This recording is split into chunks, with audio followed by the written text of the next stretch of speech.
Production Subaskaran தயாரிப்பில் அறிமுக இயக்குனர் AR ஜீவா இயக்கத்தில் அனுபமா பரமேஸ்வரன் நடிப்பில் லாக்டவுன் வெற்றி நடை போடுகிறது. ஓய்வூதிய விவகாரத்தில் அரசு ஊழியர்களையும் ஆசிரியர்களையும் திமுக அரசு திட்டமிட்டு ஏமாற்றி வருவதாக பாமக தலைவர் அன்புமணி ராமதாஸ் குற்றம் சாட்டியுள்ளார்.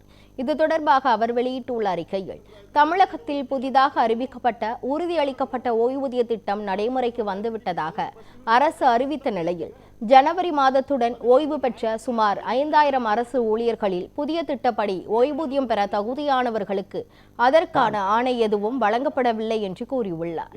இதன் மூலம் அரசு ஊழியர்களையும் ஆசிரியர்களையும் திமுக அரசு திட்டமிட்டு ஏமாற்றி வருவதாக அன்புமணி ராமதாஸ் குற்றம் சாட்டியுள்ளார்.